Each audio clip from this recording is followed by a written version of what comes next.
Hey guys, tonight we begin with the brilliance of the Mongol Empire. Built by Genghis Khan, the man who rose from a kidnapped orphan with trust issues to the leader of the largest contiguous land empire in human history. Let me know in the comments where you're tuning in from and what time it is for you. It's always fascinating to see who's joining us from around the world. Now, dim the lights. Maybe turn on a fan for that soft background hum. And let's ease into tonight's journey together. You've just woken up somewhere near the Onon River. You're wrapped in wool that smells like a damp yak. The sun hasn't risen, and neither has your sense of direction. There's frost on your boots, a thin layer of ice in your nose, and the sound of something snorting far too close to your head. It's your horse. Of course it is. He's your bedmate, your ride, your heating system, and occasionally your lunch. Personal space is not a concept here. He breathes heavily on you and steps on your coat while you try to stand. He does not apologize. Mongol horses never apologize. Your camp is already in motion. No one speaks. They just mount up and ride off like smoke. A boy with a bow the length of his body gallops past you, yawning.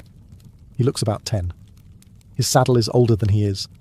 He's been riding longer than you've been conscious. You tighten your sash, pack your gear, and climb onto your horse. There's no stirrup ceremony, no deep breath of gratitude, no breakfast. You chew dried meat while riding. If your jaw isn't strong, it will be by tomorrow. Assuming there is a tomorrow. The wind cuts sideways. It's not wind for decoration. It's the kind that flays the unprepared. You're riding into it at full gallop.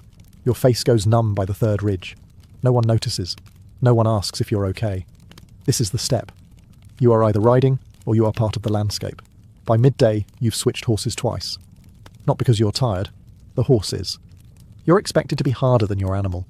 If the horse is struggling, you carry more. This is considered balance.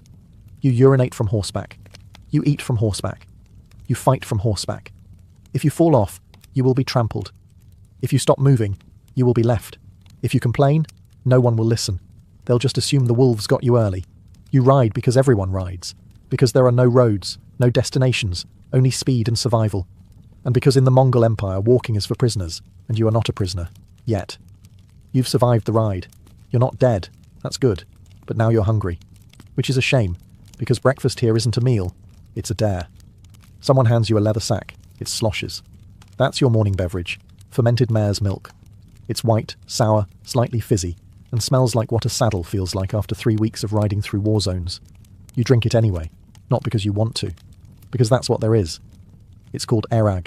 It's technically alcoholic, but not the fun kind of alcohol, the kind that reminds you bacteria are real and they live in your throat now. Mongol children drink this. So do warriors. So do grandmothers. If it burns going down, that's how you know it's working. Food? There might be a hunk of dried mutton. Maybe. It's grey, shriveled, and so tough you could use it to risole your boots. You chew it for 20 minutes. It doesn't get smaller. It just becomes wetter. There's also some curd, a rock-hard, sun-dried dairy lump that could double as a projectile weapon. It tastes like sour dust, feels like gravel, and makes your teeth question their purpose. You consider crying, but your tears freeze before they fall. You sit on the ground because there are no tables, no chairs, no napkins, just wind, wool, and the distinct scent of someone boiling something with hooves in it. There are no forks, no spoons. Just your hands, and the silent judgment of the old man across from you who's already finished his meal, tied a new knot in his saddle rope, and is now sharpening a blade with the kind of intensity usually reserved for religious experiences. You eat what's given. You don't ask what it is. That's a good way to stop being given food. There's no chatting. Mongols don't waste time with pleasantries before battle, or after, or during meals. They eat like they ride, fast, quiet, and prepared to move at any moment. You try to match their pace. You fail. The mutton fights back. You're not full. You're not satisfied. But you're slightly less starving. And in the Mongol Empire, that's a win. It's mid-morning now. The horses are sweating. So are you. And you may be wondering, when do you wash? You don't. In the Mongol Empire, clean is not about soap or baths. It's about not dying from infection. And even that's negotiable. You smell like leather, horse, meat smoke, and the faint sourness of whatever your boots are made from. Everyone else does too. No one comments. If you show up smelling like flowers, you're either a spy or cursed. Possibly both. Water is for drinking, not bathing. You want to scrub yourself clean with river water? That's drinking water. You want to die of dysentery with soft skin? Go ahead. Otherwise, wipe your face with your sleeve and move on. There is no soap. There is animal fat. There is ash. There is sand. If you want to exfoliate, rub your face with a handful of dust and pretend it's a spa. Your hands are filthy. Your nails are weapons. Your hair hasn't seen water in months, but it's tied neatly under your cap because appearance still matters. Just not the clean kind. The greasy kind. That's respected. You don't remove lice. You manage them. You name them. You flick them into the fire during evening conversation. If they bite too much, you smear yourself with animal fat and dare them to keep going. Clothing? It's wool. It's stiff. It's been worn for 3 winters and still has blood on it from a goat you vaguely remember arguing with. You don't change it. You layer it. Add more in winter, peel it off in summer. Maybe. Underwear doesn't exist. Neither does shame. And your teeth? They are your own problem. No brushes, no rinses. You chew bones, you drink airag. You hope the acidity of your breakfast slowly dissolves whatever's stuck between your molars. You keep a knife handy. Not for enemies, but for when that one tooth decides it's done being in your head. So no, you don't get a bath. You get wind. You get horse sweat. You get an overwhelming bouquet of unwashed humanity. But look on the bright side. No one else can smell you over themselves. Now that you've unlearned everything you knew about hygiene, it's time to ride into your first skirmish. You ride all morning and into the afternoon. You are not told where you're going. You are simply going. And then you see them. A cluster of moving dots on the horizon. Riders, like you. But not like you. Because they're not here to share fermented milk and stories. They're here to die. Or make you die. It's flexible. You don't panic. No one panics. Everyone just reaches for their bow. Mongol bows are short, curved, deadly, and somehow heavier than they look. They're made from layers of horn, sinew, and raw intent. They don't forgive mistakes. They don't miss twice. You notch your arrow. Your horse keeps moving. You don't slow down. That would be embarrassing. You twist at the waist, lean into the wind, and loose. It flies. So does theirs. Welcome to Mongol warfare. No glorious sword fights, no chivalrous duels. Just arrows. Constant, intelligent, unromantic arrows. Fired from impossible distances while galloping. You've barely blinked, and 3 of your enemies are already on the ground. 2 more are riding in the wrong direction, possibly reconsidering their entire lifestyle. The trick is movement. Always moving. The enemy tries to close in. You retreat, not in fear, but on purpose. The famous feigned retreat. Let them think you're running. Let them chase. Then turn around and shoot them in the face. You're part of a dance. Fast, precise, brutal. There's no shouting, no battle cries, just the snap of bowstrings and the dull thud of impact. You hear a scream. It's short. You don't look back. Your arrows aren't just sharp. They're poisoned. It's not personal. It's practical. Wound 1 enemy and let his comrades waste time dragging him away. Wound 2, and you've stalled their entire flank. Efficiency is more important than honour. You've now fired maybe 50 arrows. You've lost count. That's fine. There's a bag of 70 more hanging from your saddle. You shoot until your fingers blister, then shoot anyway, because if you stop, you won't have fingers. By sunset, the battle is done. You don't know how many you killed. No one does. No one's counting. Only one thing matters. You're still riding. You don't celebrate. You wipe your blade. You eat. You sleep. And tomorrow, you ride again. The battle's over. The sun dips behind the hills. No singing, no parades, just a crackling fire and the subtle sound of something being dismembered nearby. Dinner. You're expected to eat what you kill. If you didn't kill anything today, don't worry. Someone did. You just have to help prepare it. That means skinning, slicing, searing, or occasionally stabbing the goat again because it's somehow still twitching. The meat is tough. Of course it is. It's from an animal that spent its entire life walking uphill in a snowstorm. You roast it on an iron spit that's been in the family longer than most family members. There are no spices, no salt, no ceremony. If it bleeds less than you, it's ready. You sit in a circle, chewing quietly. Everyone stares into the fire like it owes them money. A warrior beside you gnaws a rib clean, licks the bone, then throws it behind him like it might grow into another goat. The fat is the best part. It's greasy, rich, and absolutely essential to staying alive. Mongols prize fat above all, not for flavour, but because it sticks to your ribs and keeps your soul from freezing at night. You don't question it. You bite into it like it wronged your ancestors. There's no bread, no vegetables, just meat and dairy, and something in a wooden bowl that might be soup or might be regret. If someone hands you a chunk of organ meat, you take it. You eat it. You do not ask what it was in life. Curiosity is a luxury. You are not a noble. You are not a guest. You are a stomach with legs and a knife. After eating, there is no clean-up. The bones go to the dogs, the ashes to the wind. You wipe your hands on your cloak, which also doubles as a napkin, towel, and winter blanket. Hygiene is still theoretical. Someone belches. This is considered polite. You do it too. Congratulations. You're adapting. Later, when you lie in your felt-wrapped bedroll beside a snoring horse, you'll dream of meat, because that's what tomorrow holds too. And if it doesn't, you'll have to ride further until it does. There's no announcement. No first snowflake drifting poetically from the sky. One night, you're sleeping with your boots off. The next, your boots are frozen solid, and so is your will to live. Welcome to winter on the steppe. It doesn't get cold, it becomes cold. A creeping, bone-deep, cruel cold that wraps around your ribs and whispers, "You were never meant to be here." The wind doesn't howl, it bites. It has teeth and they're sharp, and they aim for your ears. Your breath turns to fog, then to ice, then to regret. You sleep with your horse now. Not near your horse. With your horse. You press your back against its side like it's a lover made of hay and muscle. You'd say it's awkward, but at least it's warm. Clothing becomes a game of layers. Wool over leather over fur. You stop feeling your fingers by mid-morning. You stop feeling your toes the day after. You try not to think about it. If they come back, great. If not, fewer things to stub. There's no firewood, no forests, just frozen dung. You burn it without question. It smells like betrayal, but it's heat. The smoke curls around your face and makes your eyes water. You blink, and your eyelashes freeze together. You are now part sculpture. Your water, ice. Your food, ice. Your nose, bleeding. You ride anyway. Mongols don't stop for weather. If it's not an arrow or a plague, it's not worth mentioning. You ride with snow in your boots and wind in your bones, and nobody cares. Especially not the horses, who seem to enjoy it. The cold changes you. It takes your voice, dries your skin, and rewrites your personality to something quieter, stiffer, and much less optimistic. You stop complaining, not out of stoicism, but because your jaw refuses to move. And yet, you keep moving. Because if you stop, you'll freeze. And if you freeze, someone will bury you under a cairn of stones and ride off without breaking stride. The Empire doesn't wait for spring. Neither do you. He doesn't look like a legend.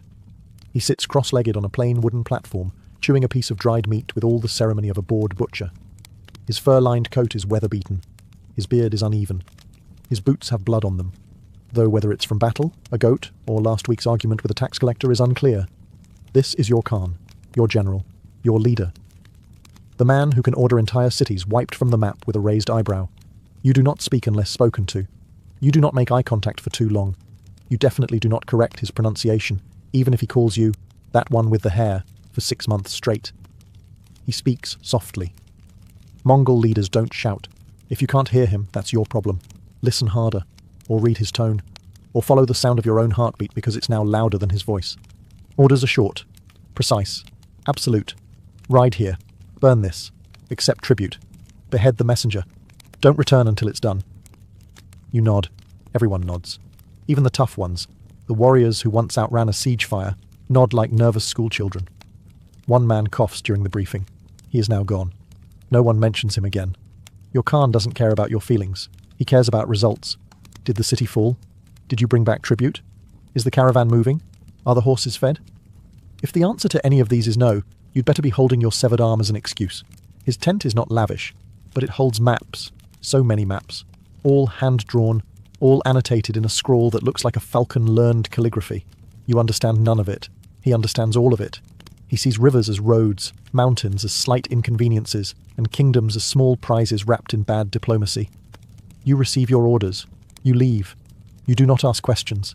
You do not linger. You saddle your horse, and you ride out into the cold again. Because in the Mongol Empire, leadership is not about charisma. It's about survival. And those who question the Khan rarely get the chance to do it twice. You ride into a foreign land carrying a message.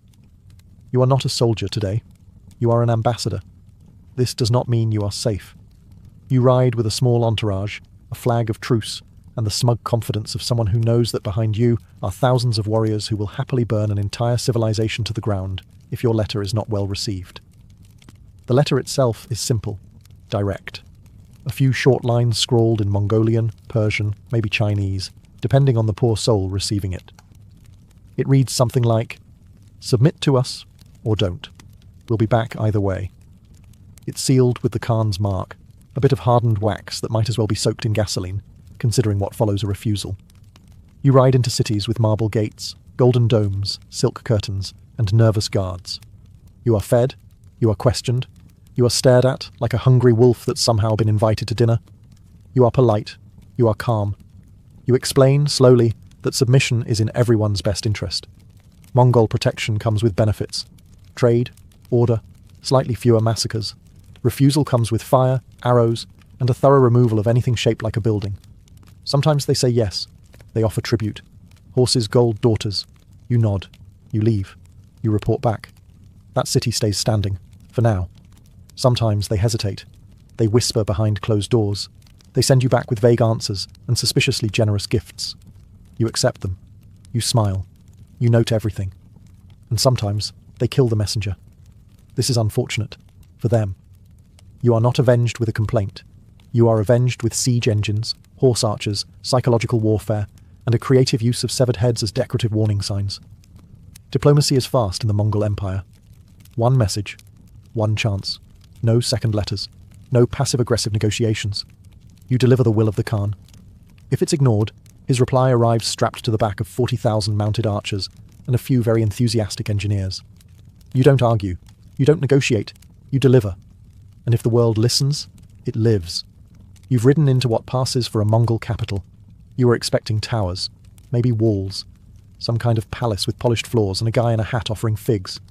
What you find instead is a swarm of yurts, felt domes, dozens, hundreds.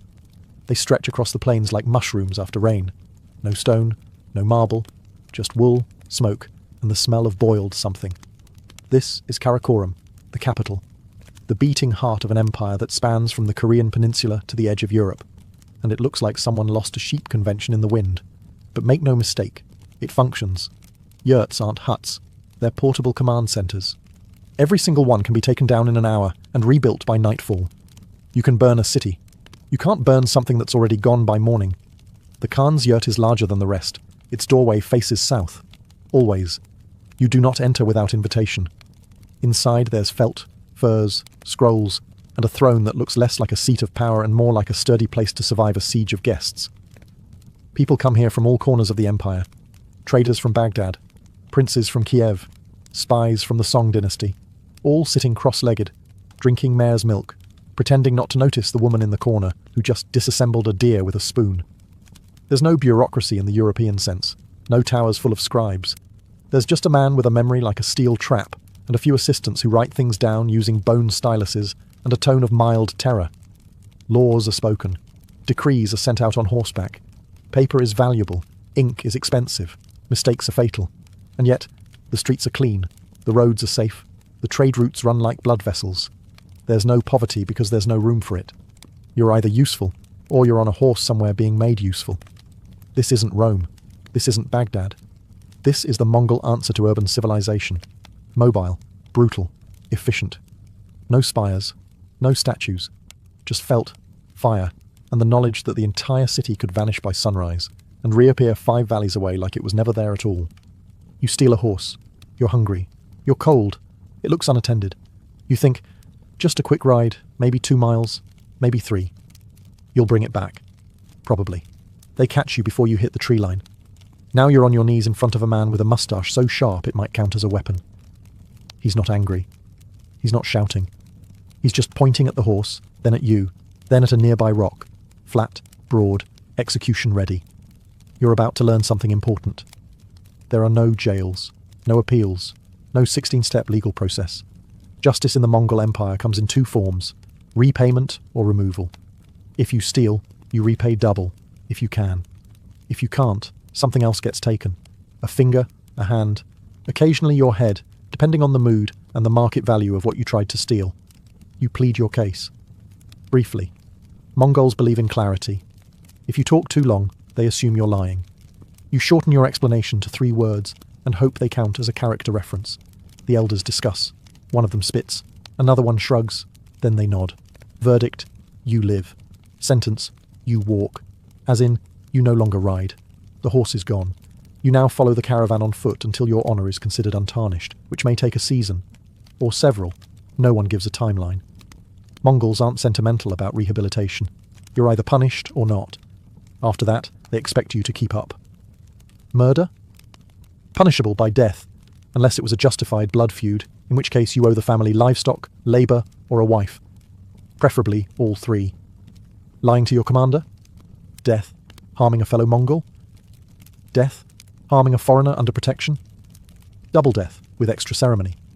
On the other hand, honesty, courage, generosity, respected, deeply. Even if you smell like fermented despair and ride like a sack of potatoes, if you speak truth and keep your word, you are considered worth feeding. Mongol law is harsh, but it's fast, predictable, and impossible to bribe. You know where you stand, usually in front of someone with a sword, and if your conscience is clean, so are your hands. Mostly. The scouts return. No one speaks. They just nod toward the west, where smoke rises like a promise. It's a city, walled, fortified. The kind of place that believes its gates and guards mean something. That's adorable. You ride out at dawn. Behind you are engineers with carts full of surprises.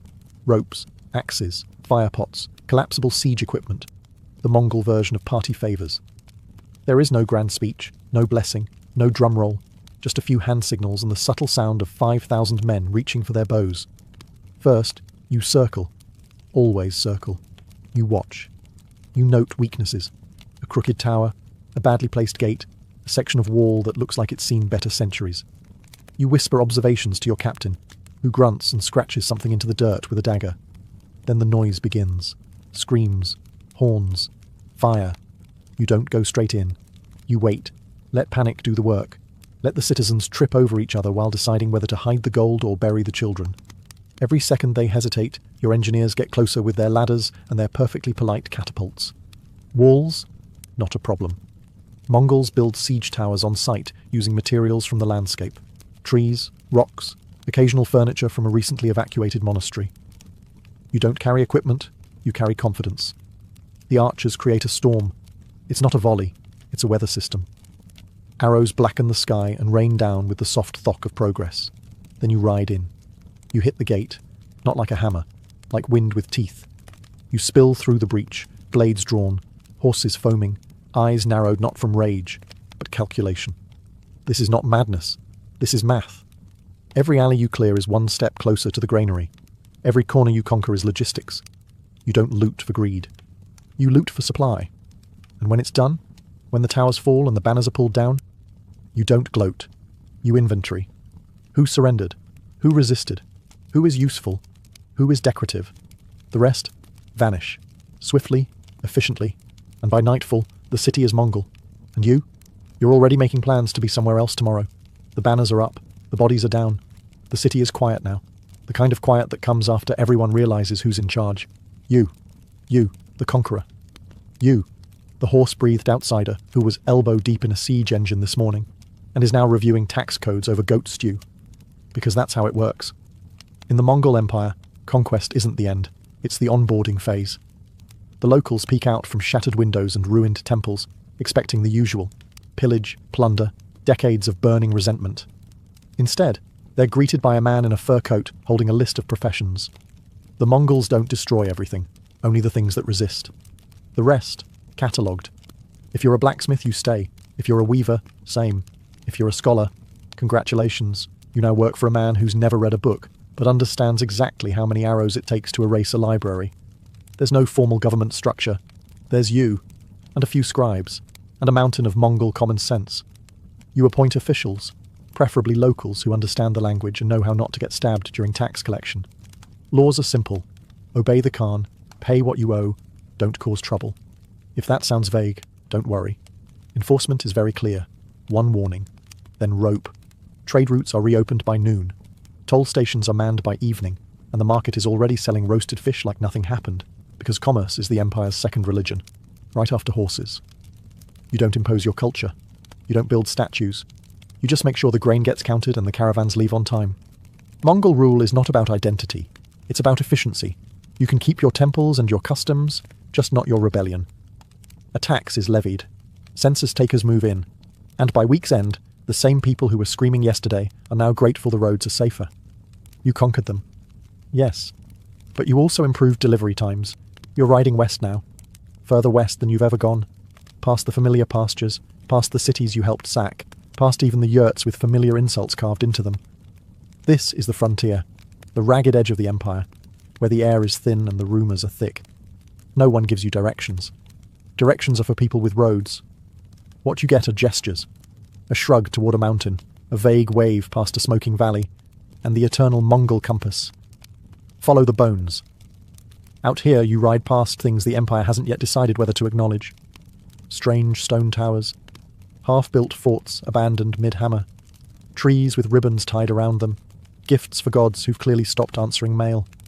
You pass a monastery with its doors ripped off. Inside, there's incense and silence. A monk bows to you, offers you tea, and doesn't flinch when you track mud across his sacred floor. He's seen your kind before. He knows what happens when someone says no. Then come the rumours. Whispers about ghost armies, about cities that vanished overnight, about a mountain pass where a Khan's brother disappeared and came back 2 years later, smiling and never blinking again. You don't believe most of it, but you ride slower anyway. At night, you camp in silence. No fires, no laughter. Just you, your horse, and the sound of wolves having theological debates nearby. You wrap your cloak tighter and check your blade twice, not because of bandits, but because of stories that start with, "No one who rode this way. Even your horse is uneasy. It whinnies at shadows. And this is a horse that's eaten human flesh and napped through thunder." The edge of the empire isn't marked by fences. It's marked by atmosphere. A thinning of command. A stretching of logic. Out here, the Khan's word arrives late, and often whispered. Still, your orders are clear. Scout, observe, return. You do all three, in that order. You take note of every strange village, every half-finished temple, every field where the grass grows sideways. And when you turn back towards civilization, you feel the empire behind you. Heavy, brutal, real. The edge didn't swallow you, this time. You've returned. Not in glory, exactly, but in one piece, which, in Mongol terms, is practically sainthood. Your horse is thinner. Your boots are blood-stained. Your teeth are fewer. But your scroll pouch is full. Names, maps, tribute tallies, the occasional sketch of a fortress that looked at you funny. You hand it over. A scribe nods. A commander grunts. The empire continues. And someday, far from here, in a quiet European library or a distracted Chinese court, someone will open a scroll and frown at your name. They will not pronounce it correctly. They will not understand the abbreviations. They will look at the numbers you counted with frozen fingers after 3 days without sleep and say, "These must be exaggerated." Because history has a funny habit. It smooths out the parts that make it nervous. And the Mongol Empire makes historians very nervous. They will call you barbarians, savages, a horde. As if you were all one blur of horses and arrows with no trade routes, no diplomats, no legal system carved in blood and common sense. They'll forget the engineers, the postal system, the religious tolerance. They'll remember the sieges, who wouldn't? But not the fact that you asked cities to surrender before flattening them, that you offered peace, order, and lower toll fees. They'll paint your face twisted in rage, never showing the months you spent negotiating over water rights with a man who bathed once per decade. They'll turn your pragmatic governance into chaos, your brutal discipline into madness, your efficient conquest into random destruction. And they'll conveniently ignore the part where their own kingdoms crumbled from within long before you showed up with a torch and a tactical plan. But you don't care. Because you weren't building a legacy. You were building roads, real ones. You were making empires answer for their walls. You were making the world smaller, one hoofbeat at a time. And if the world remembers you only as a shadow from the east, that's fine. Charlemagne's exact birthplace is as mysterious as a monk's tax records. Some say he was born in Herstal, others argue for Aachen or Ingelheim. The truth is, in the mid-8th century, nobody bothered with birth certificates, especially not for future emperors. What we do know is this. Around 742, a boy was born to Pepin the Short and Bertrada of Lyon, and that boy would end up defining medieval Europe. Now, Pepin was no ordinary Frankish noble. He had recently pulled off one of the slickest political coups of the age. He deposed the Merovingian puppet king Childeric III and secured papal blessing to crown himself king of the Franks. That means little Charlemagne was born not just into a powerful family, but into a dynasty that had just reinvented the concept of legitimate rule. Charlemagne's early childhood wasn't spent chasing frogs in a meadow. He was being prepped for war, rule, and theology, sometimes all at once. Frankish education wasn't exactly poetry and philosophy. It was heavy on swords, prayer, and how to keep unruly nobles from stabbing you in your sleep. His tutor? Possibly a man named Fulrad, who was less story time at bedtime and more recite these Latin prayers or feel my wrath. We don't know much about young Charlemagne's personality. He didn't leave a diary, and his biographer Einhard wrote about him the way a fanboy writes about a celebrity crush. But one thing is clear, even in his youth, Charlemagne stood out. Not just because he was over 6 feet tall in an age when 5 feet was impressive, but because he took to leadership like a duck to water, or more accurately, like a Frank to conquest. By the time his father died in 768, Charlemagne was more than ready to inherit the kingdom. Well, half of it. In true medieval fashion, the realm was split between him and his brother Carloman. Sharing power never works well in monarchies, or at family dinners, so naturally, tensions started simmering. But for now, Charlemagne was officially king, young, ambitious, and already eyeing a Europe that hadn't been united since Rome. The crown was on his head, the sword was in his hand. And Europe? Europe was about to meet its new architect. Charlemagne's first challenge as king wasn't a foreign invasion or rebellious noble. It was Carloman, his younger brother, the other guy with a crown. Pepin the Short, in all his wisdom, had split the Frankish kingdom in half, giving Charlemagne the western part and Carloman the eastern. In theory, this was supposed to be a peaceful joint venture. In practice, it was a passive-aggressive disaster with swords. The brothers didn't get along, at all. Their territories were technically allied, but their courts operated like rival war camps. Carloman was suspicious, prideful, and possibly just plain difficult. Charlemagne, on the other hand, was already showing signs of being a ruthless strategist, and wasn't about to let baby brother clip his wings. Tensions escalated over petty slights and political manoeuvring. One particularly telling moment came when Charlemagne was called to help suppress a rebellion in Aquitaine. Instead of joining forces, Carloman refused to send troops.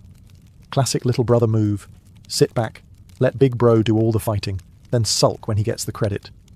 Now, into this delicate mess walked Desiderius, the king of the Lombards in northern Italy. He offered Charlemagne a marriage alliance, his daughter in exchange for peace and cooperation. Charlemagne, ever the opportunist, said sure, and married her. Carloman? He saw this as a betrayal. Desiderius had once supported their father, and now Charlemagne was cozying up to him. The situation was a medieval soap opera, and just when things were about to boil over, Carloman died. Conveniently. In 771, barely 3 years into their dual reign, Carloman suddenly kicked the royal bucket at the age of 20. Cause of death? Natural, according to official sources. Which in medieval terms could mean anything from pneumonia to he looked at someone the wrong way. Charlemagne wasted no time. He moved into his brother's territory like a man who'd been planning it since day one. Carloman's widow and children fled to, guess who? Desiderius, who was now fuming. So Charlemagne now had all of Francia under his rule. No more brother, no more coking, just one man, one crown, and a growing list of enemies. And next on that list? The in-laws. Now that Carloman was out of the picture, Charlemagne had a kingdom to himself, and a problem in Italy. Specifically, Desiderius, king of the Lombards. You know, the guy whose daughter Charlemagne had married, and then very quietly divorced the moment Carloman died. Awkward. Desiderius was not pleased. To make matters worse, he had taken in Carloman's widow and sons, and was now openly supporting their claim to Charlemagne's throne. That's not just annoying in medieval politics. That's basically a declaration of war, with a bow on it. Charlemagne didn't hesitate. In 773 he marched his army across the Alps, and no, this wasn't some summer stroll through the mountains. Crossing the Alps meant snow, narrow passes, and the occasional unexpected avalanche. But Charlemagne did it anyway, because Charlemagne didn't let mountains, family drama, or bad weather stop him from getting what he wanted. Once he reached Italy, Charlemagne laid siege to Pavia, the Lombard capital. Desiderius dug in for the long haul. Unfortunately for him, Charlemagne had the patience of a monk copying scripture. He surrounded the city and waited. Months passed, supplies dwindled, morale plummeted. By 774, Pavia surrendered, and Charlemagne didn't just win a war, he took the Lombard crown for himself. That's right. He didn't install a puppet ruler or play nice with local nobility. He simply declared himself king of the Lombards. That made him ruler of both the Franks and the Lombards, a medieval power move so bold it echoed all the way to Rome. Speaking of Rome, the Pope, Adrian I, had been nervously watching all of this from the Vatican, like a bishop holding his breath during a chess match. Desiderius had threatened the Papal States before, and the Pope had hoped Charlemagne would come to the rescue. Charlemagne did, and in return he received the Pope's blessing and a convenient alliance with the Church that would last for decades. The Lombard campaign wasn't just a family feud turned conquest, it was a statement. Charlemagne wasn't playing by the old tribal rules anymore. He was building an empire. And now he had the backing of God's representative on earth, which made it a lot harder for anyone to say no to him. With Italy under control and the Pope sending warm regards, Charlemagne turned his gaze north, toward the Saxons. These weren't courtly nobles sipping wine. These were pagan tribes, wild, warlike, and deeply allergic to Christianity, and they had been poking at the Frankish borders for years, raiding villages and disrespecting everything holy. Charlemagne had had enough. Starting in 772, he launched a campaign that would become his most infamous, the Saxon Wars. Not a single war, mind you, but 18 separate campaigns spread over 30 years, because the Saxons, bless their forest-dwelling hearts, refused to roll over. At first it went well.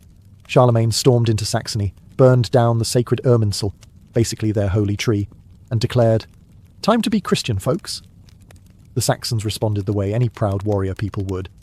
They smiled politely, said, "Sure, no problem," and then immediately rebelled the moment his army left. This happened repeatedly. Charlemagne would march in, crush resistance, baptize a few thousand terrified locals at sword point, and leave. Then the Saxons would torture church, kill the priests, and go back to worshipping their old gods. The most notorious moment came in 782 after a major rebellion. Charlemagne ordered the massacre of Verdun, executing around 4,500 Saxons in a single day. It was brutal, even by medieval standards. And it sent a message. Conversion wasn't optional. It was mandatory. Now Charlemagne didn't just want obedience. He wanted spiritual obedience. He genuinely believed it was his Christian duty to save souls, even if those souls were being saved through fire and steel. Monks followed his armies. Churches were built as quickly as fortresses. And any Saxon who refused baptism? Well, let's just say the baptismal font came with backup swords. But for all his efforts, the Saxons just wouldn't stay conquered. The forests of northern Germany became a graveyard for Frankish soldiers, and a test of Charlemagne's patience. Year after year, revolt after revolt, the war dragged on. Charlemagne wasn't just a sword-swinging conqueror. He also had a soft spot for books. Yes, this man who spent decades stomping Saxons into reluctant baptism also launched one of Europe's most important educational revivals. Welcome to the Carolingian Renaissance, a movement less about oil painting and more about making sure monks knew how to spell. You see, Charlemagne had a problem. His empire was growing faster than anyone could govern it, and the priests, nobles, and officials he relied on were, how shall we put this, functionally illiterate. The administration was becoming a game of medieval telephone, and even the Bible was getting creatively interpreted. So Charlemagne did something radical. He declared that education mattered. He invited the best scholars in Europe to his court. Chief among them was Alcuin of York, a no-nonsense Anglo-Saxon intellectual who probably viewed bad Latin the way modern editors view Comic Sans. Under Alcuin's guidance, Charlemagne founded palace schools, set curriculum standards, and insisted that monasteries double as classrooms. And this wasn't just for nobles. Charlemagne wanted everyone, priests, scribes, and even peasants, to have at least a shot at learning how to read and write. In Latin, of course. Because what's the point of being educated if you can't read the Vulgate? Ironically, despite pushing education so hard, Charlemagne himself was barely literate. He could speak several languages, but reading? Writing? Hey, he tried to learn. There are stories of him keeping wax tablets under his pillow to practice writing at night. But ruling an empire didn't exactly leave much time for penmanship. Still, Charlemagne led by example. He valued knowledge. He respected scholars. He even standardized handwriting. Yes, Carolingian minuscule, that clean, readable script that modern fonts still copy, was his doing. Before that, manuscripts looked like someone spilled ink while having a seizure. Thanks to his efforts, thousands of ancient texts were preserved. Monks began copying manuscripts like their lives depended on it, because sometimes they did. Literacy rates improved, the church became more coherent, and Europe took one cautious step out of the Dark Ages. It was Christmas Day, 800 AD. The streets of Rome were cold, the churches packed, and Charlemagne was attending Mass in St. Peter's Basilica, like a good Christian king. Or at least, that's what everyone thought, until Pope Leo III pulled off one of the most theatrical surprise moves in medieval history. As Charlemagne knelt in prayer, the Pope suddenly placed a golden crown on his head and proclaimed him Emperor of the Romans. Just like that. No warning, no formal ceremony, no polite, "Hey Charles, do you maybe want to be emperor?" Nope. Just boom, instant empire. Historians still argue over whether Charlemagne knew this was going to happen. Some say it was staged, others say it caught him off guard. Charlemagne himself later claimed he would never have entered the church had he known, which is a very emperor thing to say. Either way, the symbolism was enormous. The Roman Empire had fallen back in 476. Now, over 3 centuries later, the Pope was effectively resurrecting it, with Charlemagne as its new head. A Frankish king crowned by the church, ruling over a patchwork of Germanic tribes, Lombards, and Latin-speaking clergy. The Holy Roman Empire was born, although that name wouldn't be used for a while. This moment shifted everything. Charlemagne's authority was no longer just military. It was spiritual, divine. He was now seen as the successor to the Caesars, a Christian Caesar, with the Pope as both ally and spiritual referee. But not everyone was thrilled. The Byzantines over in Constantinople had been calling themselves Roman emperors for centuries, and did not appreciate some Frankish upstart playing emperor in the West. For decades, diplomatic relations were tense, with titles flung around like insults and treaties scribbled under duress. Back home, though, the title stuck. Charlemagne reigned as emperor until his death in 814, and the imperial dignity gave weight to everything he did, from issuing laws to reforming the church. It was the capstone of his rule, a crown not just made of gold, but of legitimacy, myth, and historical theatre. Conquering half of Europe is impressive. Keeping it running without the whole thing collapsing into civil war, that's the real magic trick. And Charlemagne, oddly enough, managed it not just through blood and steel, but with ink, messengers, monks, and the medieval version of spreadsheets. Once he was emperor, Charlemagne got serious about governance. He knew he couldn't be everywhere at once, so he started building a system that looked suspiciously like an early version of modern bureaucracy, just with more Latin and slightly fewer bribes. Probably. At the heart of his administration were the Missi Dominici, literally the Lord's envoys. These were trusted officials, always sent in pairs, usually one noble and one bishop, who travelled around the empire delivering royal orders, inspecting local lords, and making sure no one was quietly building their own little kingdom in the backwoods. Think of them as medieval auditors, only with swords and divine backing. Local counts and dukes still ruled their regions, but they answered to Charlemagne. And if they didn't, well, a friendly visit from a Mrs. Dominicus could quickly turn into a career-ending conversation. Charlemagne didn't do tolerance when it came to disloyalty. He also introduced capitularies, written laws and instructions that applied across the empire. These covered everything from how to run a monastery, to how many soldiers a noble had to provide, to what kind of bread should be served at imperial banquets. Yes, even bread regulation, because you can't have an empire falling apart over badly baked loaves. But this wasn't just micromanagement for its own sake. Charlemagne believed in order, Christian order, and to him, a stable, well-run empire reflected divine favour. His laws weren't just legal, they were moral. He wanted a society where everyone knew their role, paid their taxes, to the church and to him, and prayed at the proper time, preferably under a roof he had personally authorised. It wasn't perfect.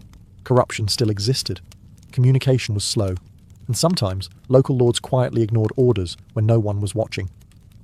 But for a man ruling over a territory that stretched from the Pyrenees to the Elbe, it worked surprisingly well. By the early 800s, Charlemagne's empire was the biggest Europe had seen since the fall of Rome.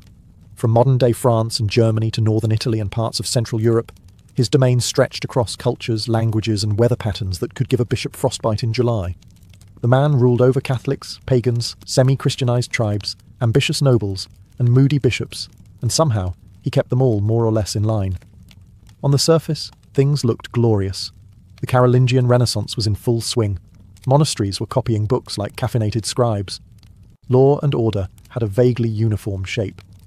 Even coins bore Charlemagne's image, glaring sternly in profile, because nothing says, "I'm in charge," like putting your face in every pocket. But beneath the grandeur, cracks were forming. For starters, succession. Charlemagne had many children, at least 18, thanks to a rotating cast of wives and concubines, but only a few were considered politically viable. He had once divided the empire among 3 sons, just like his father had. Then one died. Then another. By 806, he was down to one heir. Louis the Pious, the youngest and, well, the most monk-like. Louis was a good Christian, quiet, thoughtful, kind. In other words, the polar opposite of Charlemagne. When your empire depends on intimidation and iron will, handing it off to someone who prefers psalms over politics feels risky. Then there was the nobility.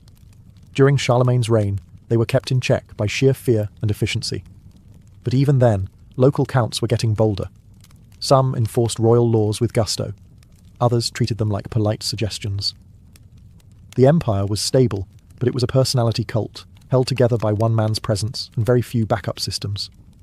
Add to that the endless wars, constant rebellions, especially from the still not fully subdued Saxons, and the cost of maintaining armies, and the pressure was building. Even the church, while mostly loyal, had its own ambitions. Bishops had political power. Abbots controlled vast lands. And while they blessed Charlemagne's rule with one hand, they sometimes pushed back with the other, especially when royal demands clashed with canon law or monastery budgets. The empire was brilliant, but like all things built at speed and scale, it depended on the one person who could command it all. And that person was getting old. In the winter of 814, Charlemagne fell ill. He was in Aachen, his favoured palace city, surrounded by scholars, advisors, and the lingering smell of burned firewood and ink-stained parchment.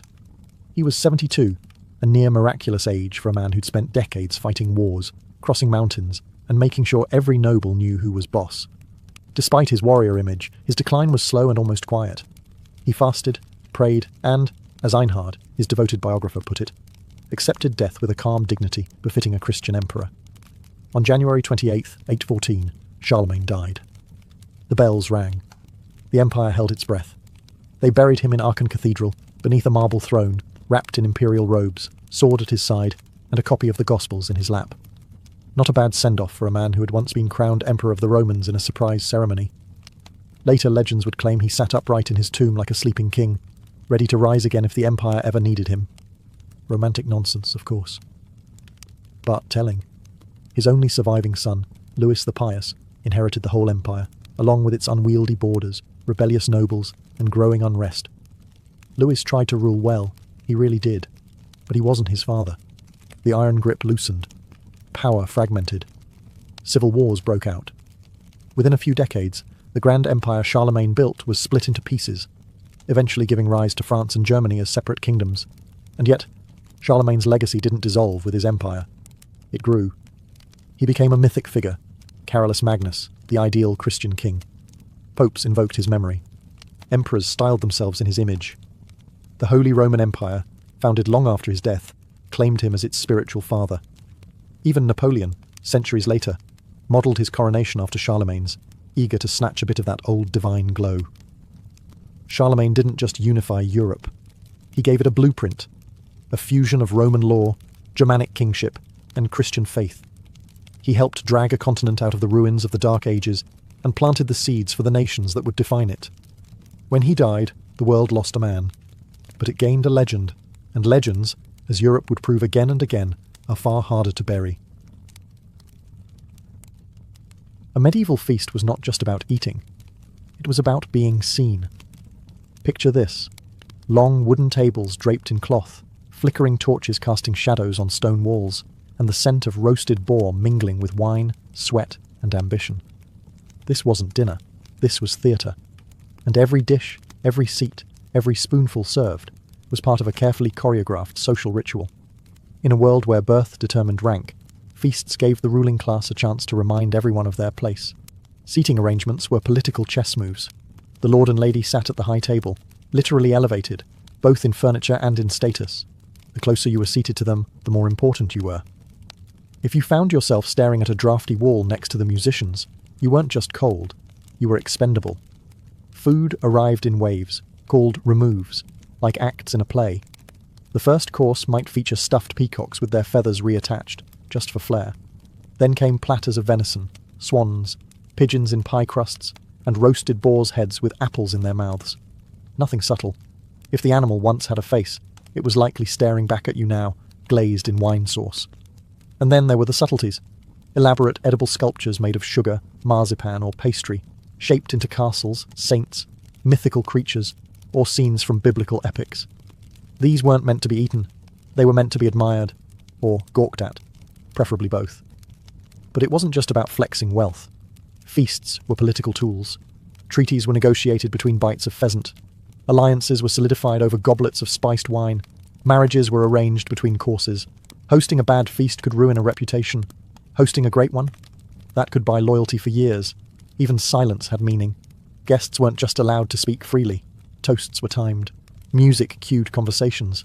A juggler might perform to distract from an awkward lull. A poet might recite flattery so syrupy it made the boar seem bland. Behind every grand medieval feast was a scene of pure, beautiful chaos, the castle kitchen. Not your cosy modern space with ceramic countertops and herb gardens. No, this was a smoky, shouting, wood-fired war zone, run by a hierarchy that would make a small army blush. At the top of this culinary command tower stood the master cook, the Gordon Ramsay of his day. Minus the swearing, or with more swearing, in Latin. He oversaw dozens of assistants, spit-turners, potboys, pastry makers, fish cleaners, sauce men, and at least one poor soul whose job was just plucking poultry all day. And they weren't whipping up 2 or 3 dishes. They were making hundreds, often without a single written recipe, because cookbooks were rare, handwritten, and kept under tighter lock than some treasure chests. The kitchen fire roared day and night. There were no thermostats, just blistered hands, guesswork, and prayer. Meat was roasted on massive spits turned manually, usually by young boys whose arms never stopped spinning. And the size of the meat? Let's just say a cow might show up in pieces over the course of a 3-day feast. Sauces were vital. Everything was doused in a combination of vinegar, wine, and exotic spices. Not because they were trying to mask rotten food, as the myth says, that would have insulted the guests, but because spices were wealth. Saffron, cinnamon, cloves, nutmeg. These were imported luxuries. Serving them wasn't just about flavour, it was about flexing trade connections. This chicken tastes like cinnamon was basically medieval for I'm loaded. Bread was a staple, but came in different classes. The nobility got the fine white manchet bread, the servants ate the coarser brown loaves, and under every dish was a trench, a stale piece of bread used as a plate which soaked up all the greasy juices, and was then either eaten by the lower classes or thrown to the dogs. Or both, depending on the dog's manners. The smell? A blend of herbs, meat, yeast, sweat, and fire. The noise?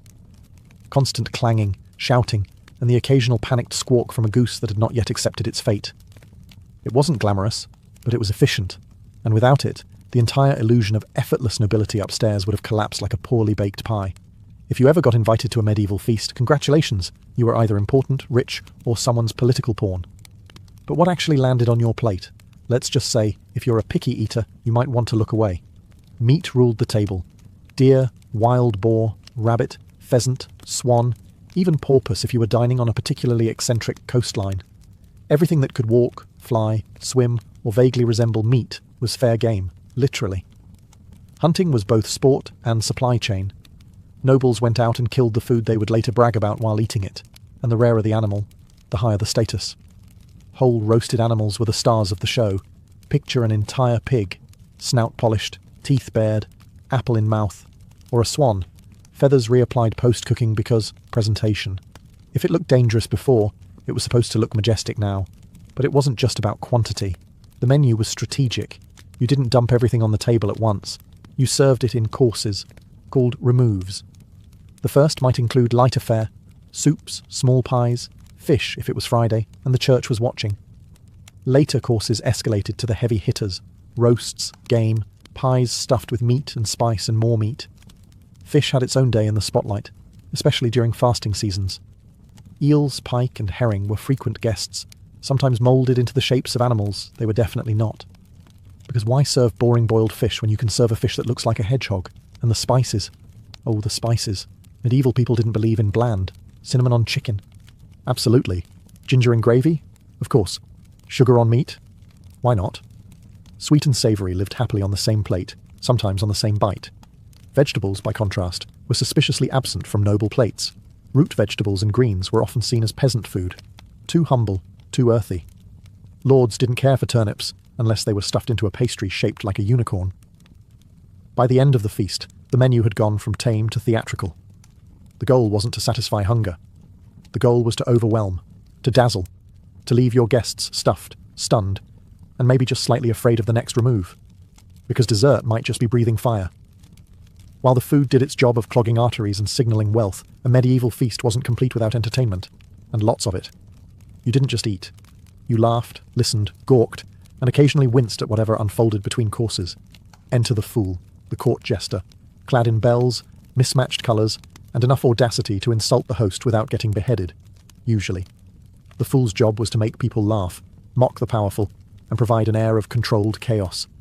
They juggled, told bawdy stories, and performed slapstick routines with the finesse of someone who knew that one bad joke could end in unemployment or execution.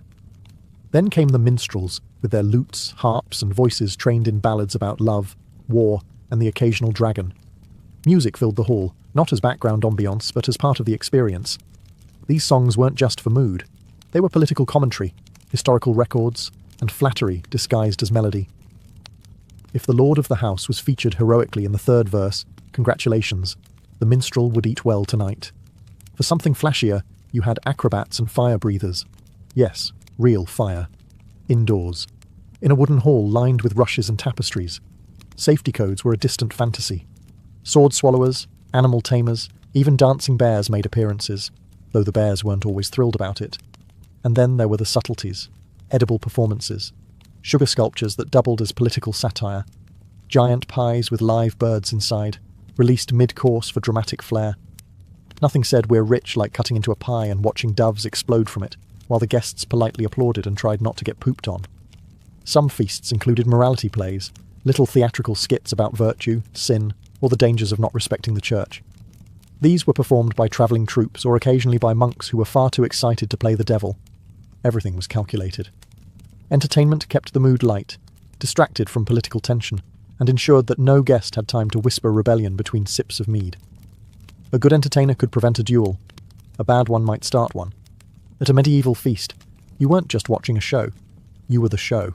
And the laughter. That was just another way to keep the knives pointed away from the host. In the medieval world, what you ate wasn't nearly as important as who you ate it with. A feast was the medieval version of a press conference, marriage proposal, court negotiation, and corporate takeover, rolled into one gloriously greasy event. Hosting a feast wasn't just hospitality, it was strategy. It signalled wealth, power, generosity, and control. And every single element, from seating arrangement to sauce choice, communicated status. Take seating, for example. The high table wasn't just physically elevated, it was socially radioactive. The lord and lady sat in the centre, flanked by their most honoured guests. Bishops, foreign ambassadors, visiting nobles. If you were anywhere near the salt cellar, you were somebody. Everyone else was, well, just happy to be breathing the same roasted air. That's where we get the term above the salt. You were either close to the host and important, or seated near the floor with the minstrels and empty wine jugs. Invitations weren't handed out like candy. Being summoned to a feast meant you mattered, and refusing to attend?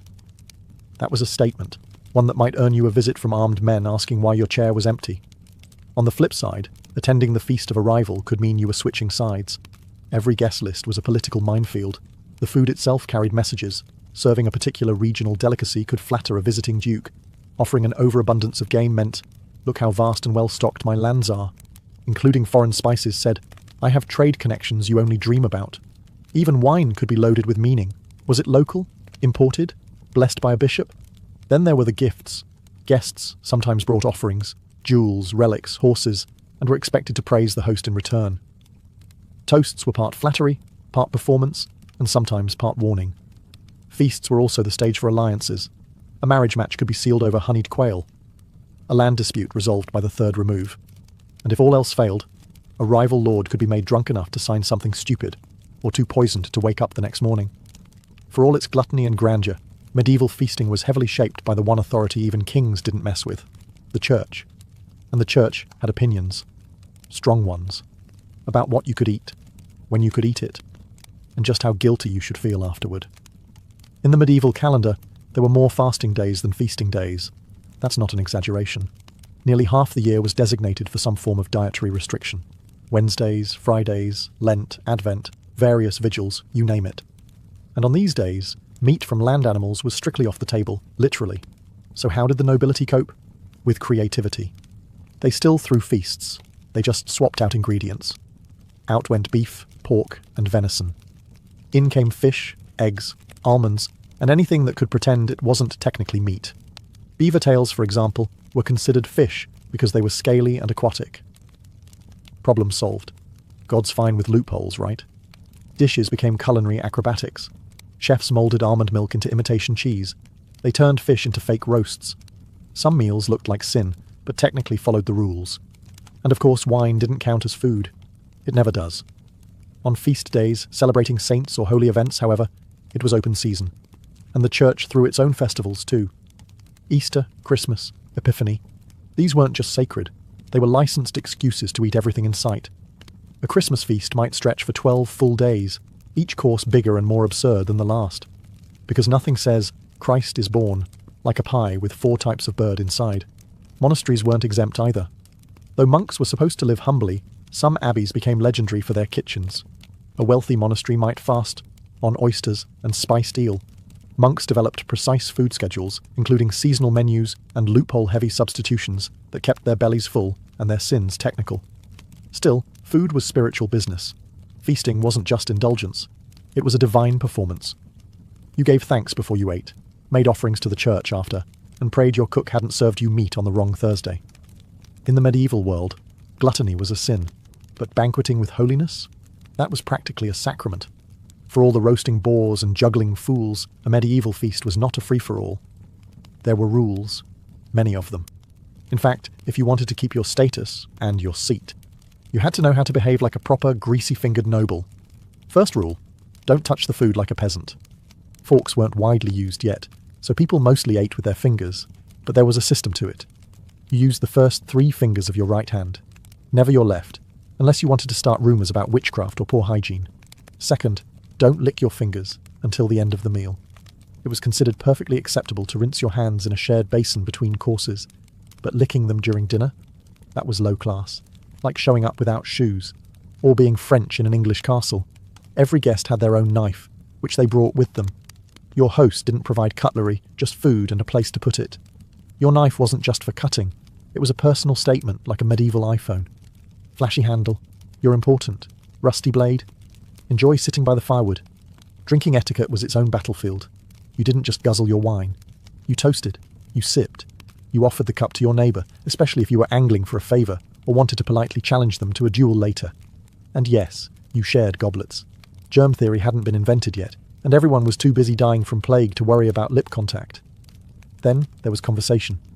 You were expected to talk, but not too much. Laugh, but not too loudly.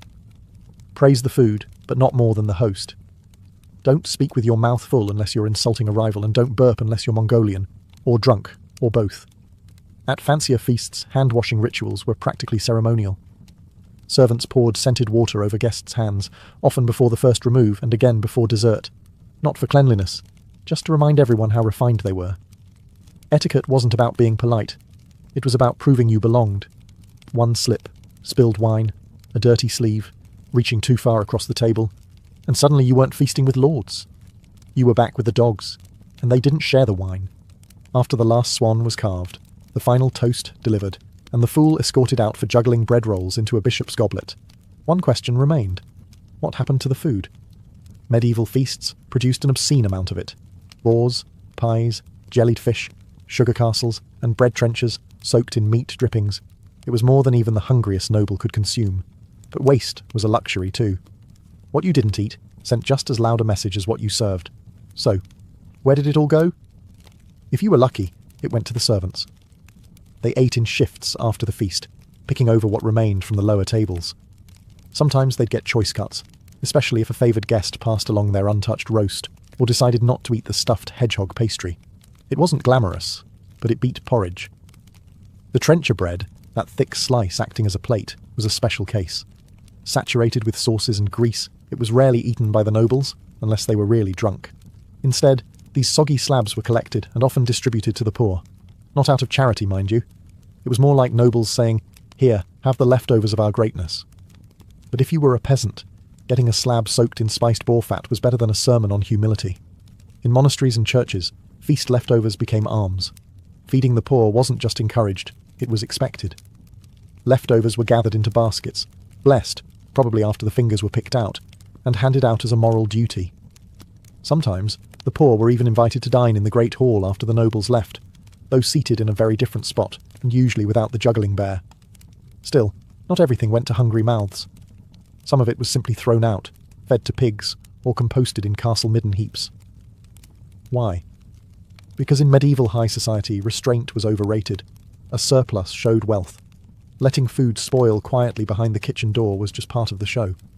So while the nobles sobered up and congratulated themselves on a feast well hosted, life went on for the rest. Servants nibbling bones, peasants lining up for trenchers, dogs wrestling over fish heads. Because in the medieval world, even leftovers had a hierarchy.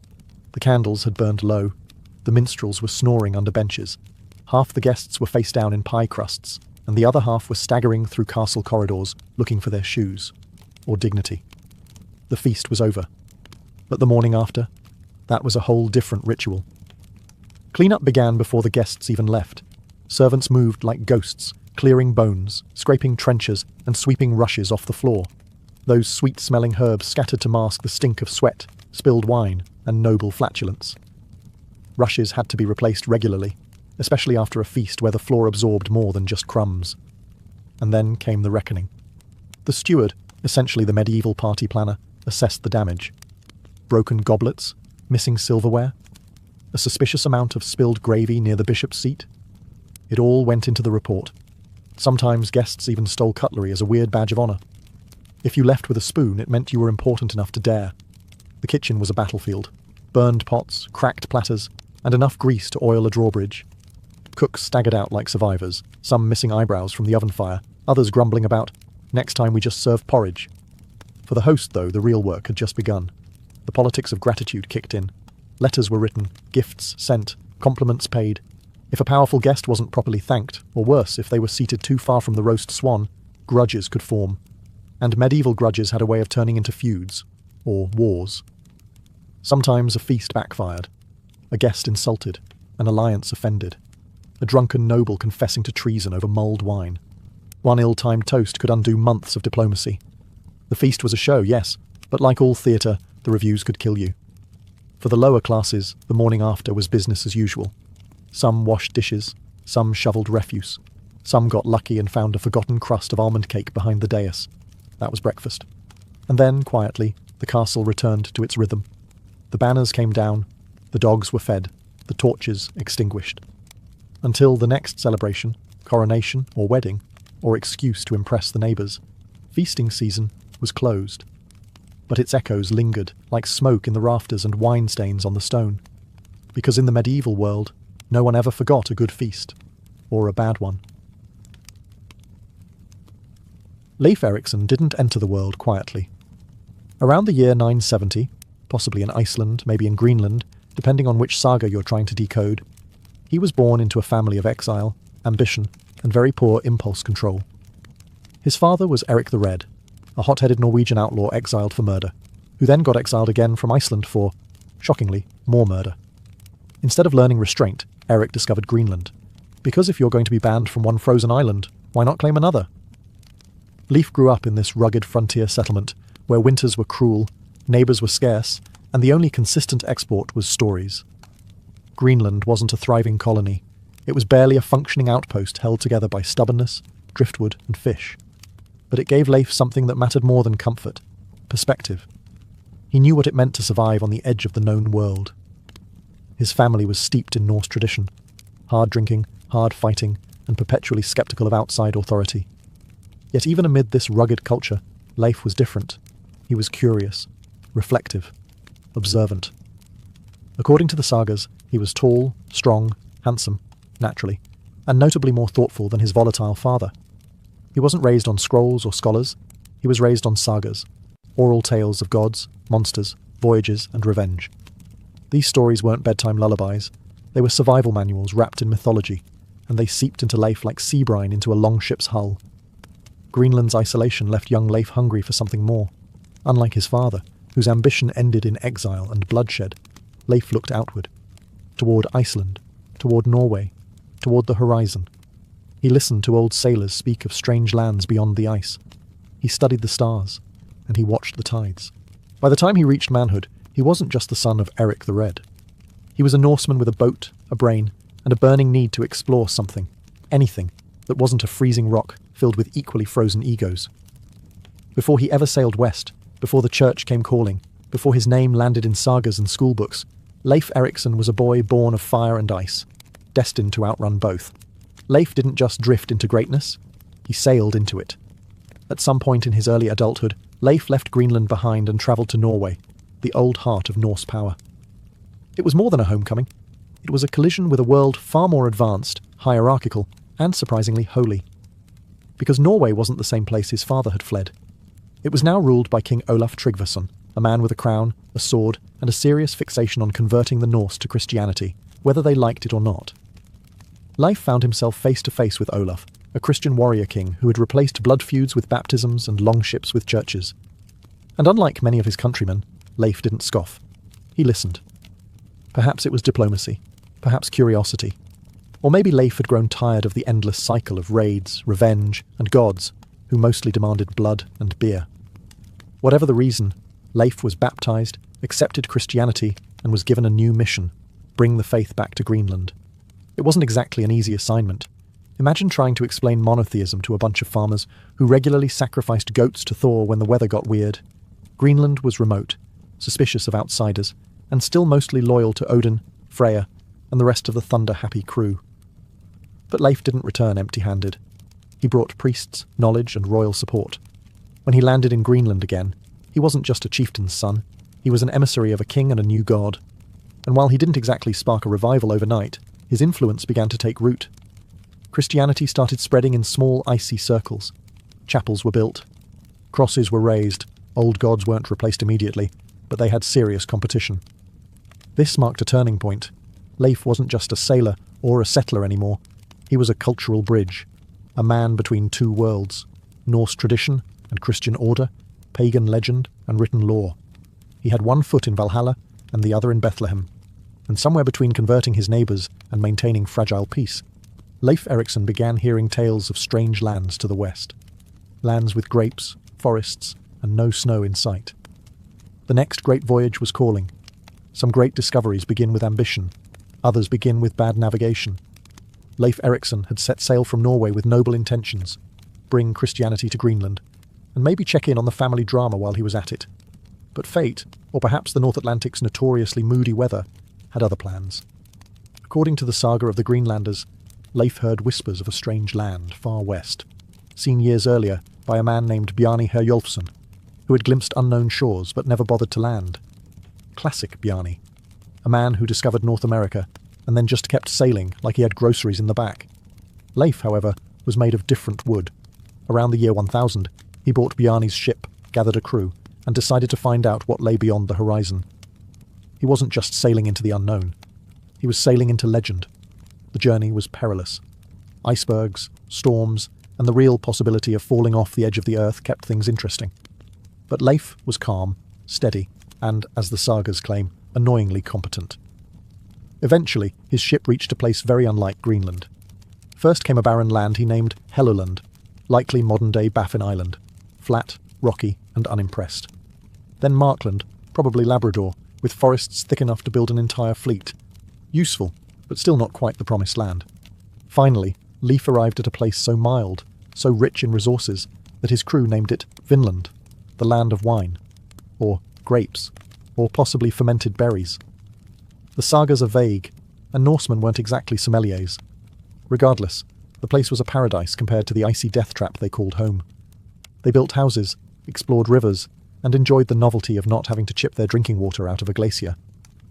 Leif called the main settlement Leifsbudir, Leif's Booths.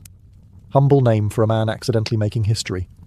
He stayed through the winter, mapping the land, gathering timber, and preparing stories that would shake the north once he returned. There were no grand conquests, no wars, just quiet, practical exploration. Surprisingly modern for a Viking. Leif didn't plant flags or declare ownership. He just observed, named, and left. And yet, in doing so, he became the first European to set foot in North America. Before Columbus, before maps, before anyone knew what he'd done. Leif Erikson's landing in Vinland should have been the start of a new Norse golden age. Mild climate, wild grapes, tall timber, no frostbite. What more could a Greenlander ask for? But paradise, as it turns out, comes with problems, especially when you don't ask the locals if they mind visitors. According to the sagas, Leif and his crew spent a winter in Vinland, building huts and gathering valuable resources. They found self-growing wheat, vast forests, and enough fish to feed a saga's worth of warriors. It wasn't just a discovery, it was a solution. Greenland was cold, barren, and isolated. Vinland was temperate and overflowing with potential. But Leif didn't colonize it. He didn't claim it in the name of the king, didn't build a church, and didn't bring a second shipload of settlers. He simply returned to Greenland with a cargo hold full of timber and a story no one could believe was real. Why? The sagas don't say much, but what came next suggests that Leif knew Vinland wasn't empty. Later Norse expeditions, led by his brother Thorvald, his sister Freydis and others, would find themselves in violent clashes with the indigenous peoples they called Skraelings. Who these people were is still debated, likely ancestors of modern-day Mi'kmaq, Beothuk, or Inuit. What's clear is that they weren't thrilled about heavily armed strangers showing up with axes and entitlement. Though Leif's expedition saw no bloodshed, he may have sensed that this land was not theirs to take. He didn't attempt conquest. He didn't burn villages. He didn't leave behind a trail of corpses and churches. Instead, he left quietly. Vinland's promise would haunt Norse memory for generations. A land so close, so abundant, yet untouchable. Later voyages would try to settle it, but the tension with the native peoples, the sheer distance from support, and the dangers of overextending meant the idea never stuck. In the end, Leif's discovery was too early. The Norse world wasn't ready. The ocean was too vast, the politics too fragile, and the settlers too few. Vinland faded into legend, part Eden, part ghost. And Leif? He returned to Greenland not as a conqueror, but as a man who had seen something no one else had. A world waiting. Just not for them. When Leif Erikson returned from Vinland, he didn't come home with gold or glory. He brought something far more controversial: Christianity. Back in Norway, Leif had been baptized under the orders of King Olaf Tryggvason, who saw the sword and the cross as equally valid tools for nation-building. Leif had accepted the new faith, quietly, thoughtfully, without theatrics. But now, with a royal commission and a ship full of priests, he arrived in Greenland as both explorer and evangelist. Greenland, however, had not changed in his absence. The colony was still dominated by Norse paganism. The people still carved runes, drank to Odin, and muttered prayers to Thor during snowstorms. They were settlers, survivors, pragmatic and fiercely traditional. And they were deeply suspicious of a religion that said all their gods were false and that drinking blood at the winter solstice might be frowned upon. Leif didn't storm temples or burn idols. That wasn't his style. Instead, he used diplomacy, generosity, and the weight of royal backing. He built a church, reportedly the first in Greenland. He gave shelter to priests. He spoke to chiefs. And he told stories, not just of Christ, but of a gentler world beyond ice and exile. His own mother, Theodhild, converted and built a chapel of her own. His father, Eric the Red, famously refused. Eric wanted nothing to do with this new god who didn't enjoy a good blood sacrifice and didn't even fight with a hammer. For Eric, Christianity was weakness. For Leif, it was a path forward. This divide within the family mirrored the larger split in Greenland. Some embraced the faith, seeing it as progress, protection, or just another way to curry favour with the king. Others rejected it as foreign noise. Converts and traditionalists shared stew and suspicion in equal measure. Leif didn't force change. He simply embodied it. He lived as both a Norseman and a Christian, a seafarer and a settler. His quiet strength made him a symbol, not just of faith, but of balance, of evolution without erasure. He didn't kill the old gods. He just stopped calling on them. And for a colony on the edge of the world, his example was enough to plant the seeds of something new, even if it took generations to grow. Leif Erikson may have carved his own legend across the North Atlantic, but he did so under a long, blood-stained shadow. His father's. Eric the Red wasn't just infamous, he was practically mythological. A brawler, a settler, a man exiled from Norway and Iceland, who then founded Greenland just to have somewhere new to get kicked out of. Wherever he went, lawmen cringed and neighbours kept axes close. His temper was legendary, his charisma, even more so. And for Leif, growing up in Eric's household meant learning to balance on a knife's edge, between boldness and recklessness, leadership and lunacy. Where Eric was fire, Leif was frost. He didn't bellow, he didn't threaten, but people followed him anyway. The Greenlanders respected his calm. He didn't conquer with a blade, but with direction. And that may have been exactly what the colony needed. But the comparison never faded. Leif returned from Vineland, not drenched in gold, but with timber and tales. His Christian mission in Greenland spread slowly, while Eric sulked and scoffed. The old man had wanted a warrior son to continue his brutal legacy. Instead, he got an explorer, a believer, one who used diplomacy more than steel. Some saw that as weakness. Others saw it as wisdom. Leif didn't care. He wasn't trying to outshine Eric. He was simply surviving him. When Eric the Red died, some say from illness, others claim it was a slow defeat of spirit. It marked the end of a certain kind of Norseman. Eric represented the world of old gods, exile, and explosive pride. Leif represented something else, a future that looked beyond icy fjords and blood feuds. In the sagas, their relationship feels strained. Eric resents Leif's new faith. Leif tries to convert him. Neither bends. But there's an undercurrent of respect, even admiration. Eric knew his son wasn't like him, and perhaps, deep down, he was glad for it. Leif never became king. He never ruled with force. But he outlived his father, spiritually and historically. He led Greenland into a new chapter. Less dramatic, maybe, but more sustainable. And sometimes greatness isn't about slaying your father's demons. Sometimes it's about refusing to inherit them. After Vinland, after the church building, after Eric the Red was gone, Leif Erikson didn't chase more glory. He didn't mount a second expedition or try to conquer new lands. Instead, he did something thoroughly un-Viking. He stayed home. For the rest of his life, Leif lived in Brattalied, Greenland, the settlement his father had built. But where Eric ruled with raw authority, Leif governed with a calmer hand.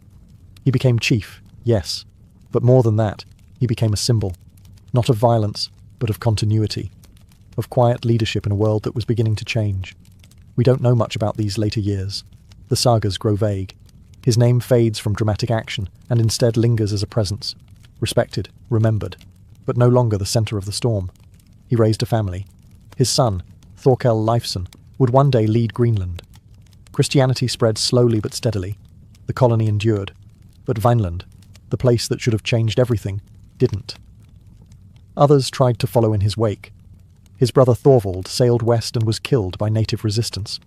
His sister Freydis mounted an expedition filled with treachery, axe murders, and bad decisions. Every attempt to settle Vinland failed, not because the land was lacking, but because the Norse world wasn't ready.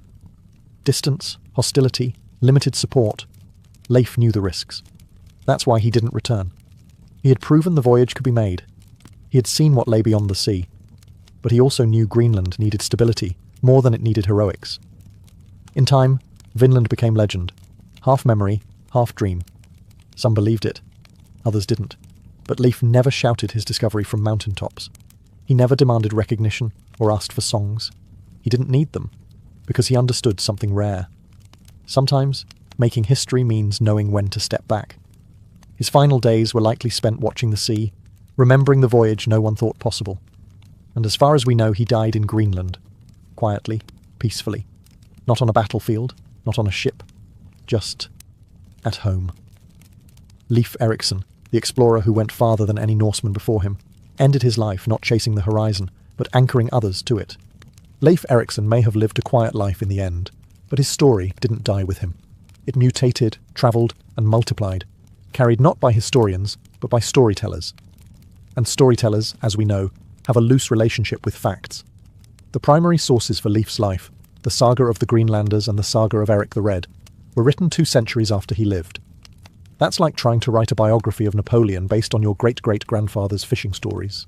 They're dramatic, rich with detail, and suspiciously convenient. One saga paints Leif as a kind of Viking missionary, spreading Christianity with the calm of a Norse saint. Another shows him as a daring explorer who stumbles into North America because he got lost. Others add side quests, omens, prophetic dreams, whatever made the tale more interesting over ale. And then there's Freydis, his sister, sometimes described as a fierce warrior woman who chased off attackers while heavily pregnant, screaming and slapping a sword across her bare chest. Is it true? Possibly not. But would you want to fight her? Definitely not. What's fascinating is how the sagas twist truth and legend into a braid you can't untangle. Leif didn't boast, but his story grew louder with every telling. Over time, he became a symbol of adventure, faith, resilience. A Norseman who dared to sail west before anyone thought it mattered.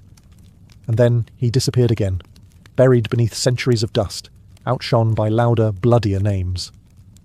It wasn't until the 19th and 20th centuries that Leif re-emerged, resurrected by historians eager to find a European who reached America before Columbus.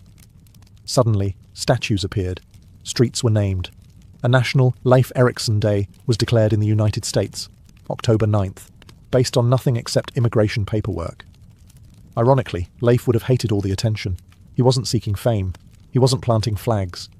He was doing what Norsemen had always done, sailing into the unknown and bringing back what he could.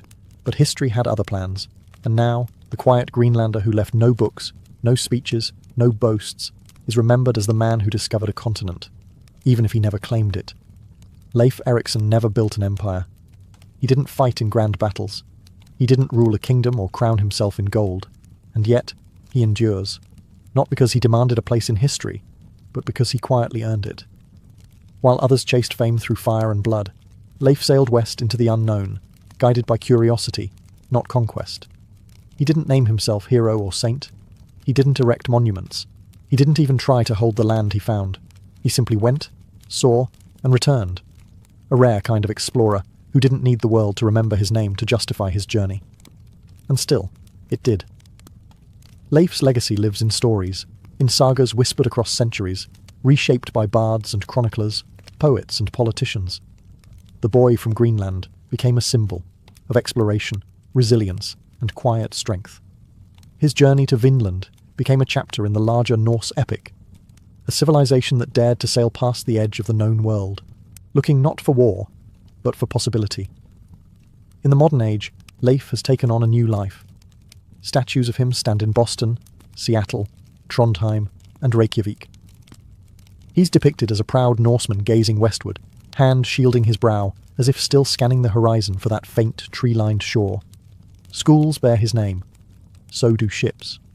And every October 9th, a few people in America even remember he beat Columbus to the punch by nearly 500 years. But perhaps his greatest legacy isn't about discovery or distance. It's about balance. He stood between two worlds, paganism and Christianity, chaos and order, the old gods and a new faith. He didn't force change, he embodied it. He led without shouting, he converted without crusading. He showed that courage isn't always loud, and that history sometimes favours those who simply do the right thing and sail home quietly. Leif Erikson never asked to be remembered. But in a world that often confuses noise for greatness, his story reminds us that legends aren't always forged in fire.